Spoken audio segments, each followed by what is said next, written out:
안녕하세요. 어제 되게 많은 수익을 벌었는데, 어, 절대 오만해서는 안 되고요. 평상시처럼 하면 됩니다. 그러니까, 사실, 어제에 대한 피드백을 명확하게 할 거고, 왜냐면 명확하게 해야지만 이런 좋은 수익을 벌 수도 있고, 어제에도 못한 게 분명히 있었어요. 그러니까, 제 기준이 막 완벽한 게 아니잖아요. 그러니까, 저도 모르는 각이 있고, 그런데, 그러니까 저의 약간은 좀 부족한 관점으로 보기에도 부족한 점이 꽤 많았어요. 그렇기 때문에 어제 이렇게 큰 수익을 번 거는 운의 영향이 큰 것도 맞고, 또, 하지만 또 제가 실력이 많이 늘어서 그 덕에 좀 많이 번 것도 있는 것 같은데, 그러니까 겸손하게 해야 된다 생각하고요. 딱 어제 어떻게 됐냐면, 저도 정확히 기억이 안 나요. 제 기억력이 되게 안 좋기 때문에, 보면서.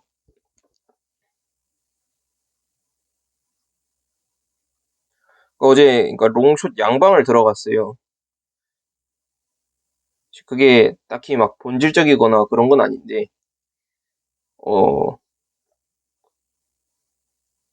근데 저는 어차피 이런 본질적인 개념 같은 경우는 워낙 높잖아요. 재능이 있으니까. 이런 성격이니까. 근데 그에 비해서 그런 감정 조절이라든지 포모 관리라든지 그런 게 좀 약하다 보니까 오히려 약간 아직까지 확정이 된 건 아닌데 약간 이렇게 양방으로 들어가고 하면 오히려 더 큰 수익이 나고 그러더라고요. 그러니까 진짜 이거 솔직하게 말을 하는 건데 양방으로 들어간 것까지 노린 게 맞아요. 근데 롱이 훨씬 더 비중이 큰 것까지는 노린 건 아닙니다. 사실 그니까 만약 숏이 더 비중이 컸다. 그럼 어떻게 되는 거였냐면 어제의 수익이 오히려 극단적으로는 마이너스도 할 수 있었어요. 그러니까 아니 그래도 중간에 숏 손절하고 그 후로는 롱만 보지 않았냐 할 수 있는데 만약 손실을 크게 봤다면 어떻게 판단했을지는 진짜 모르는 거라서 그래서 운이 좋아 그 부분은 진짜 확실히 운이 좋았다라고 생각을 해요. 그러니까 이럴 때일수록 뭐 너무 기분이 나쁘거나 그럴 때는 약간 뭐 운이 없었다 하고 그냥 넘기기도 하지만 이렇게 운 좋게 크게 수익을 봤을 때만큼은 더더욱 까다롭게 좀 세게 혼을 내야 된다 생각해요. 왜냐면 너무 그러니까 손실도 났는데 막 세게 막 피드백하고 하면 좀 기분이 나빠가지고 감정적으로 흔들리고 그런 것도 있는데 지금은 기분이 좋으니까. 그러니까 어제 정확히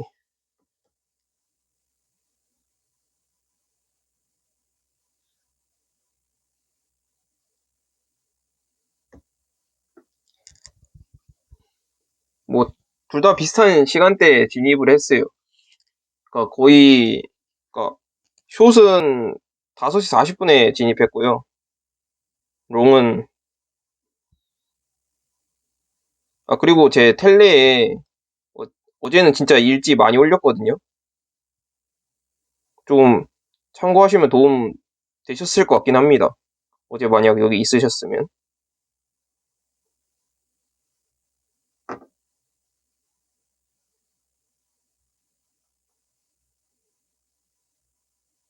전 다른 사람한테 얘기하는 거 좋아해가지고.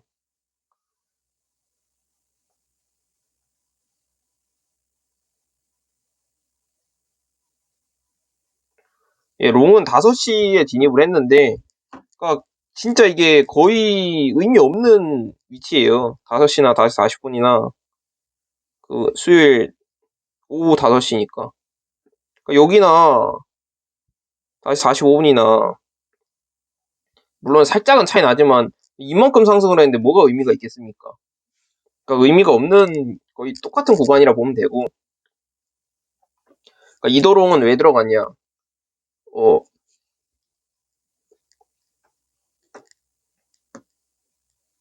이도롱은 어제 영상에 담았어요. 어제 영상에 정확히 담았는데 그 삼각수렴인데 삼각수렴의 이 E파가 0.382를 찍고 마감을 했다.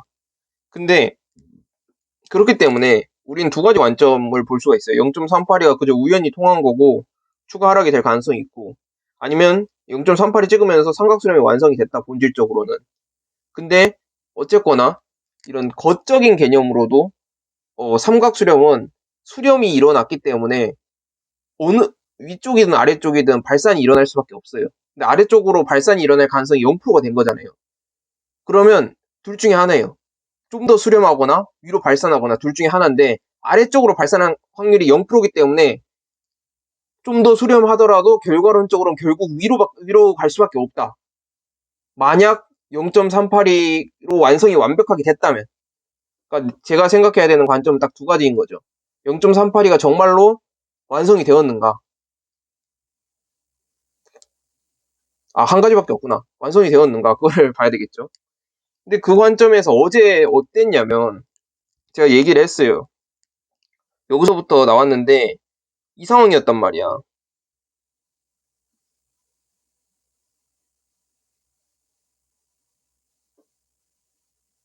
여기였구나.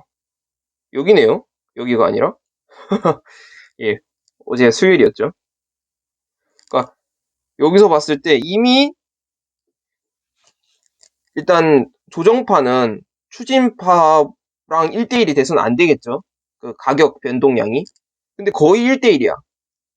사실 이러면 웬만하면 탈락입니다. 근데 기간적으로 엄청 짧으면 괜찮아.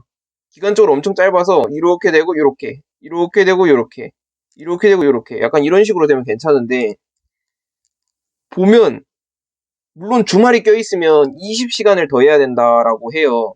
그러니까 제가 조사를 했을 때 주말이 껴있으면 약간 시간적 가치가 좀 더 낮은 것 같더라고. 왜냐면 거리량 자체도 작고 그러니까 그래서 그럴 거예요. 근데 제가 좀 더 조사해보니까 한 20시간 정도만 더 하면 되더라고. 근데 20시간을 더 하더라도 추진파보다 조정파가 훨씬 길어요. 그래도 괜찮다. 왜냐면 추진파보다 조정파 훨씬 길어도 좀 가격 변동이 작으면 괜찮은데 가격 변동도 이만해. 그러니까 대단히 높은 확률로 이 0.382로 2파가 끝난 거고 이러면 이제는 수렴을 더하거나 추진 상승이 일어나거나인데 수렴을 더하더라도 결국 위로 상승을 한다는 거야. 결국 위로 상승한다는 게 어느 정도냐면 보통 한 요 정도까지는 가요. 요 정도까지는 가고 내려간다는 거야. 그래서 이더를 롱을 들어갔어요. 근데 반대로 비트는 또 숏을 들어갔죠. 왜 그러냐면 뭐 해칭을 해야지 그 마인드로 한 건 아니고 그러니까 마인드는 그랬지만 약간의 해칭 그것도 있어요. 왜냐면 일부러 어 저희 어쨌거나 제가 판단하는 거잖아요. 제가 판단하는 거고 영상으로 찍으면서 판단하면 훨씬 더 명확한데 그런 제 영상으로 찍은 제 실력의 최선으로 봤을 때도 양방이 둘 다 보였으니까 양방으로 진입한다. 약간 이렇게 너무 막 하나로 정하려고 안 하려고 하거든요. 저는 약간 너무 하나로 정하려는 그런 성질이 있어서. 근데 여기서 봤을 때 또 이게 비율이 통하는 거야, 이것도. 삼각수렴 해서 이 5파 내려가는 거. 고민을 많이 했습니다. 근데 제가 삼각수렴 한참 조사할 때 한 삼각수렴을 한 15개인가 봤어요. 15개는 모르겠다. 10개는 확실하게 봤습니다. 10개는 확실하게 봤는데 각 잡고 본 것만 10개. 근데 그때 봤을 때 그러니까 본질적인 삼각수렴인지 아니면 그냥 우연히 통한 삼각형의 수렴 형태인지 왜냐면 본질적으로 통해야지만 제가 사용하는 비율 근거를 쓸 수가 있으니까 그걸 봤을 때 어, 거래량이 우하향해야지만 됐어요. 근데 이 거래량 우하향이라는 게 그러면 개나 소나 알 거 아니야. 개나 소나 알기 때문에 약간의 페이크는 있어요. 그러니까 예를 들어서 약간 지난번에 그 이란 전쟁 났을 때 약간 그런 문제랑 관련됐을 때 그때는 확실히 거리량 터질만 하잖아. 그러니까 거대한 수렴에서 발생했는데 그때 잠깐 거리량이 좀 뿜어 나오고 그러니까 약간 요런 느낌?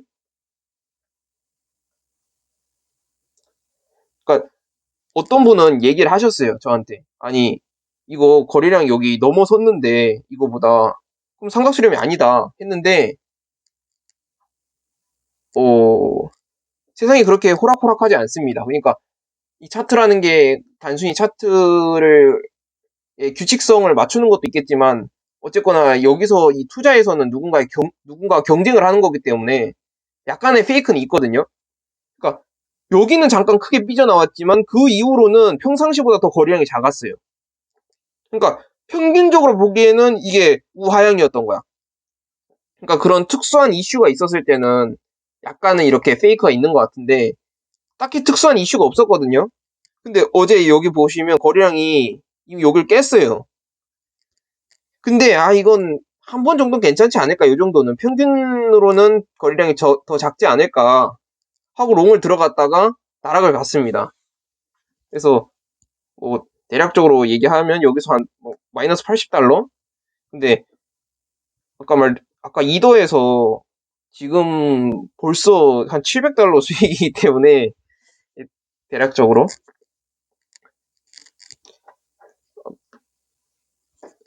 아무튼 사실 80달러 손실이 작은 건 아니거든요. 저한테는 제가 뭐 크게 막 투자한 사람이 아니기 때문에 근데 워낙 이더의 상승률이 워낙 세서 그걸 완전히 해칭하고 남아서 그렇지 만약 레버리지가 비트가 더 셌다?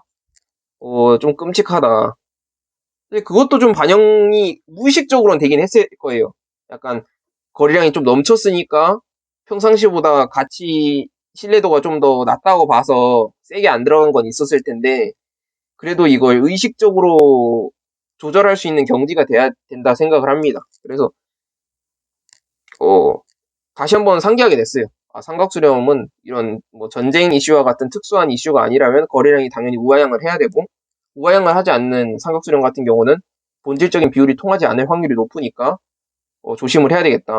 뭐 이런 생각을 했습니다. 다시 한번. 그럼 이제는 어떻게 되나?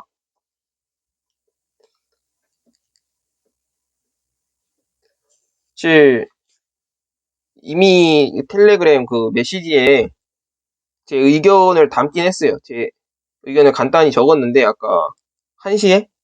1시에 담았는데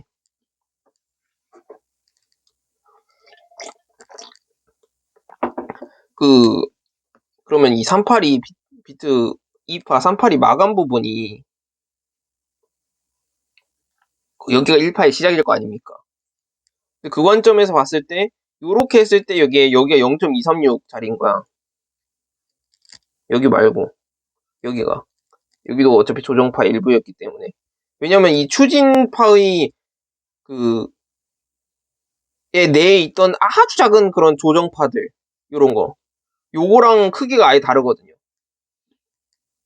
그게 이게 0.236이더라고요 정확히 0.236.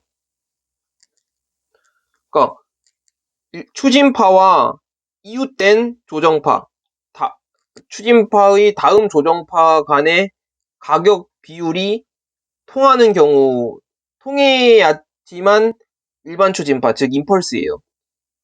그러니까 1, 2파 그리고 3, 4파의 비율이 둘 다 통한다면 5파를 노릴 수가 있습니다. 다만 이 경우에는 이 3파 밑에 손절해버리면 손익비가 1대1이 안 되기 때문에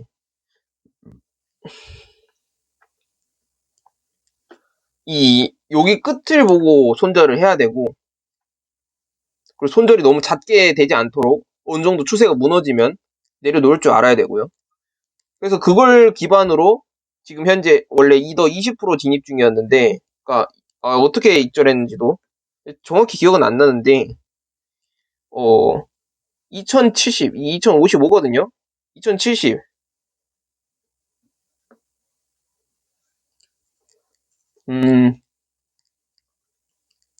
첫 번째 익절이 기억이 안 나네. 첫 번째 익절은 그거예요. 제가 비트 66,000 찍었을 때 66,000에 손절을 올려놨거든요. 원래는 이렇게 늦으면 절대 안 됩니다. 근데 해칭이 된 상태라서 계속 약간 어쨌거나 롱으로 계속 수익이 계속 플러스 되고 있는 상황이었기 때문에 여기까지는 아직까지는 삼각 수렴이 가능한 영역이다. 다만 여기까지 깨지면 더 이상 하방으로 내려간 삼각수렴 존재하지 않으니까 여기서 손절을 하자. 근데 여기서 손절을 했을 때 이러면 어떻게 되냐면 더 손익비가 좋은 이 자리에서는 비중이 70이었다면 이 자리에서는 손익비가 아니 그 진입 비중이 이제 이 자리에서는 100이 되는 거야. 이러면 안 되잖아. 그 차트가 진행이 되면 될수록 비중을 줄여 나가야 되는데 비중이 오히려 더 커지면 안 되잖아요. 그래서 같이 롱도 익절을 했어요. 그 자리가 어딘지는 정확히 기억이 안 나는데 볼게요. 1975. 이 자리. 여기서 40% 익절했고요. 여기서 세게 돌파 나오는 거 보길래 돌파 나오고 꼬리를 이렇게 달면서 복마감을 하잖아요. 그러면 요 근처에서 마감, 그러니까 한 번 더 크게 돌파하지 않는 한 요 근처에서 놀다가 좀 더 떨어질 확률이 높은 거예요. 그래서 여기서 복마감 하자마자, 물론 복마감 하자마자 나오는 게 결코 그렇게 좋은 자리는 아닙니다. 하지만 무난한 자리인 건 확실하거든요. 왜냐면 이미 큰 수익을 봤으니까. 그리고 제가 타점을 그렇게 잘하지 못하니까 무난한 수익 보는 걸 좋아하고요. 이게 1970이었어요, 정확히. 별로 좋은 자리는 아니었어요. 1955까지 떨어지긴 했지만 70에서 나왔어요. 2070. 여기서 40%를 추가로 익절했고요. 잤습니다. 잤는데 여기서 한 번 더 상승이 나온 거야. 지금 20% 비중 가지고 있었잖아요. 거기서 2052였나? 2252. 2252 정도의 51인가 보다. 거기서 80%를 다시 진입했습니다. 어찌 보면 무리라면 무리인데 그게 진입한 이유가 첫 번째로 아까 말했다시피 레귤러 임펄스의 비율이 통한다는 거. 이게 38이에요.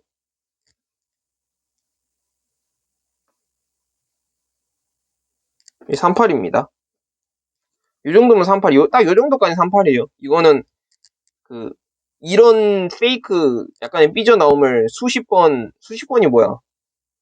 거의 1000번은 봤기 때문에 물론 틀릴 수 있습니다. 근데 이 정도면 약간 페이크다. 왜냐면 변동성이 워낙 큰 자리였으니까.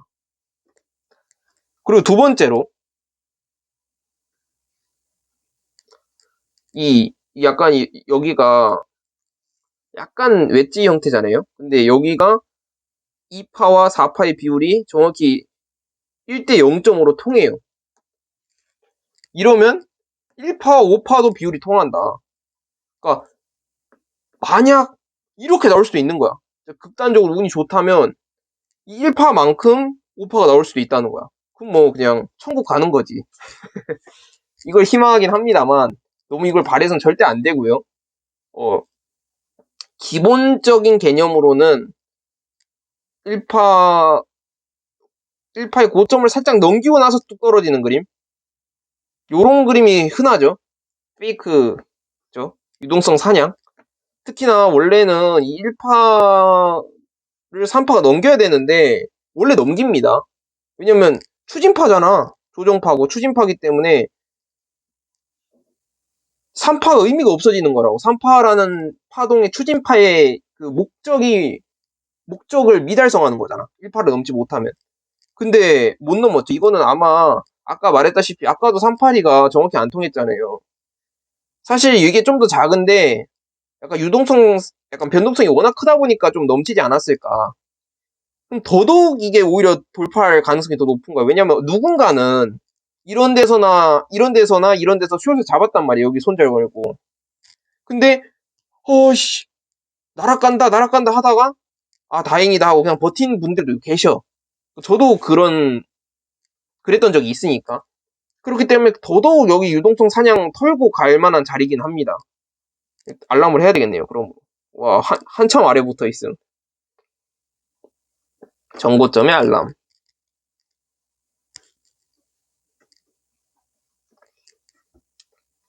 그러니까 저도 약간 좀 이게 양방으로 진입을 했는데 비중이 롱이 훨씬 더 커서 좀 운 좋게 수익을 크게 봤으니까 물론 제가 잘한 점도 있겠지만 그래서 그런가 엄청 큰 수익을 봤는데도 그렇게 기쁘진 않더라고요. 왜 그런지 모르겠어. 근데 오늘은 좀 좀 더 기쁘긴 해요. 왜냐면 여기서 또 더 추가 상승이 됐으니까 흥분하지 말고 계속 평상시처럼 해야 되고. 그래서 그 비트 알람 울릴 때 그 비트에 엄청난 유동성 사냥이 발생할 테니까 거기서 이더를 하는 게 좋지 않나 생각이 들긴 해요. 거기서 그러니까 반익절은 해야 될 것 같다. 적어도 반익절은 하고, 그리고 한 번 더 상승이 나올 수도 있는데 안 나올 수도 있단 말이야.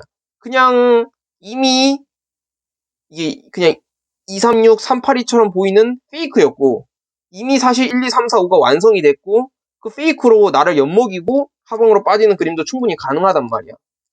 그러니까 절대 배제하지 않기. 그리고 약간 이거는 그 여담인데, 제가 뭐랄까 그런 쿠세라 해야 되나? 그런 거 있잖아요. 약간 루틴. 운동선수들 루틴이 있잖아. 그래서 예를 들어서 뭐 칼슨이 좀 체스판 무조건 말들을 정리한다던가 그런 거 있잖아요. 제가 딱히 루틴이 있는 사람은 아닌데, 근데 어쨌거나 어제 큰 수익을 봤잖아. 그러면 웬만하면 딱히 무슨 본질적인 그런 이유가 있지 않으면 웬만하면 그냥 어제의 흐름을 계속 이어가려고 하거든요. 그러니까 당연히 잠은 자야 되지만 어제 했던 대로 생활하고 어제 했던 대로 하려고 지금 하고 있습니다, 오늘은. 왜냐면 그래야지 그 흐름대로 똑같이 투자할 수 있다고 보기 때문에. 근데 어제는 잠을 되게 많이 잤는데 오늘은 잠을 좀 덜 자긴 했어요. 약간 그건 좀 이슈고, 잠도 가능하면 낮잠을 근데 자진 않아가지고 그거는 살짝 걱정이 되긴 하고.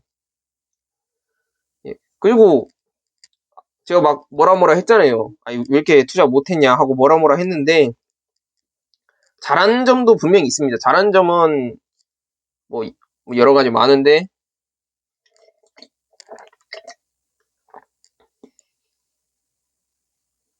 잘한 점은 이더를 선정한 거. 어쨌거나 이 비트에 비해서 이더가 훨씬 더 많이 상승을 했습니다. 비트에 비해서 이더가 훨씬 더 많이 상승을 했고, 그 이유가 사실 저는 이 비트가 완성이 됐다 봐요. 그 비트의 그 최대 파동이 완성이 됐다 봐요. 물론 추가 상승이 날 수도 있습니다. 연장이 일어나면서. 근데 연장이 나지 않는다면 다시는 이 비트의 고점을 넘기기는 쉽지 않을 것 같다라는 게 제 생각이에요. 물론 워낙에 그런 뭐랄까 워낙 요즘 세상 자체가 양적 완화가 많고 돈 풀기에 너무 많고 그러니까, 물론 조정 파임에도 전고점을 넘길 수 있어요. 그 플랫 알죠? 러닝 플랫이라 하죠.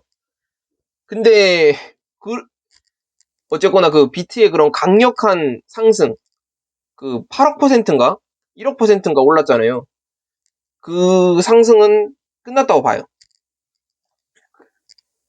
그래서 제가 사실 예전까지는 비트만 봤거든요. 근데 그래서 요즘은 비트 말고 다른 것도 보고, 요즘은 오히려 이더로 더 투자하고 그래요. 왜냐면 그 비트 특유의 그 다른 코인들과 급이 다름이 있었거든요. 그러니까 뭐냐면 이더 보세요. 이더는 애당초 이 유통량이 제한이 없다 보니까 이 18년도 고점이 5천이었어. 근데 26년도, 25년도 극점이 똑같이 5천이야. 심지어 더 낮아. 근데 그에 비해 비트는 18년도 고점이 2만이었고요. 그 다음에 25년도 고점이 알다시피 12만인가 그래요. 정확히 기억은 안 납니다만 거의 12만인가 그래요. 그러니까 급이 다르잖아. 그러니까 그런 비트만의 특유의 그런 신뢰? 약간 진짜 디지털계 금 같은? 그러니까 알다시피 금하고 은이 뭐 비슷하게 잘 오르는 것처럼 보이지만 결국 금이 훨씬 더 계속 잘 오르거든요. 점점 금과 은의 괴리가 심해지고, 그것처럼 비트와 이더 둘 다 비슷해 보이지만 사실 워낙 비트로 유명하잖아, 코인이. 그러다 보니까 결국 비트가 오르는 느낌? 근데 저는 이 흐름이 이제는 좀 무너졌다 봐요. 그러니까 그전에는 비트 특유의 그런 강력한 상승 파동이 있어서라고 생각해요. 강력한 상승 파동 내 추세가 있기 때문에 믿고 그냥 하는 느낌이었다면 이제는 비트도 이런 강력한 상승 추세가 없고 이도도 이렇게 강력한 상승 추세가 없는 거야. 그러니까 둘 다 병 X니까 둘 다 병 X기 때문에 그렇게 되면 이 비트 특유의 그런 롱만 들어가도 이득 본다 그런 개념이 없어졌잖아. 그러면 이제는 물론 비트 자체의 신뢰도가 여전히 있긴 하지만 비트가 좀 맛없는 게 변동성 자체가 좀 작다 보니까 수수료가 상대적으로 너무 커요. 그러니까 내가 분명히 맞췄는데 작게 맞추면 수익이 안 쌓여. 그러니까 제가 수수료를 얼마를 냈냐 계산해 보면 예전에 작게 투자할 때도 수수료만 한 40만 원 냈는데 지금은 뭐 얼마 냈을지 상상도 안 되거든요. 그러니까 비트가 수수료가 커서 그래. 근데 이더나 뭐 다른 코인, 이더보다 더 작죠 다른 코인들은. 그러니까 수수료는 똑같은데 변동성 자체가 크다 보니까 상대적 수수료가 작은 거야. 그러니까 맞추거나 잃었을 때 돈 덜 내도 된다고. 그래서 좀 그런 것 같습니다. 그래서 가급적 이더를 하려고 하고 최근 뭐 한 달, 세 달 이렇게 차트 보면 이더가 상승률이 크게 안 밀려요, BT에 비해. 오히려 이더가 넘습니다. 그래서 좀 이더로 투자하는 그런 경향이 있는 것 같아요. 그래서 이더를 선정했고 실제로 이번에 그것을 완전히 제가 맞춘 건 아니죠. 하지만 어느 정도 맞춘 게 만약 늘 다른 사람들이랑 똑같이 비트는 오를 거야. 왜냐면 비트는 늘 더 올랐으니까. 이런 개념으로 접근해서 비트를 투자했다면 이렇게 큰 수익을 벌진 못했겠죠. 비트는 여기서 18 고점 못 넘겼잖아. 근데 이더는 뭐야? 그냥 가뿐히 넘겼죠, 그냥. 근데 지금 방금은 좀 비트가 좀 더 힘이 세긴 한데 약간 일시적인 거라 봐요. 왜냐면 이더가 이만큼을 상승했는데 사실 여기 있어야 되는데.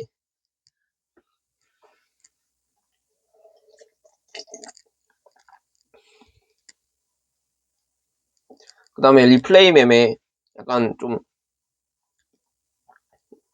가볍게 한 느낌이 좀 있거든요, 최근에. 다시 좀 무겁게 해보도록 할게요. 너무 밤늦게 해서 그래. 자꾸 미루다가.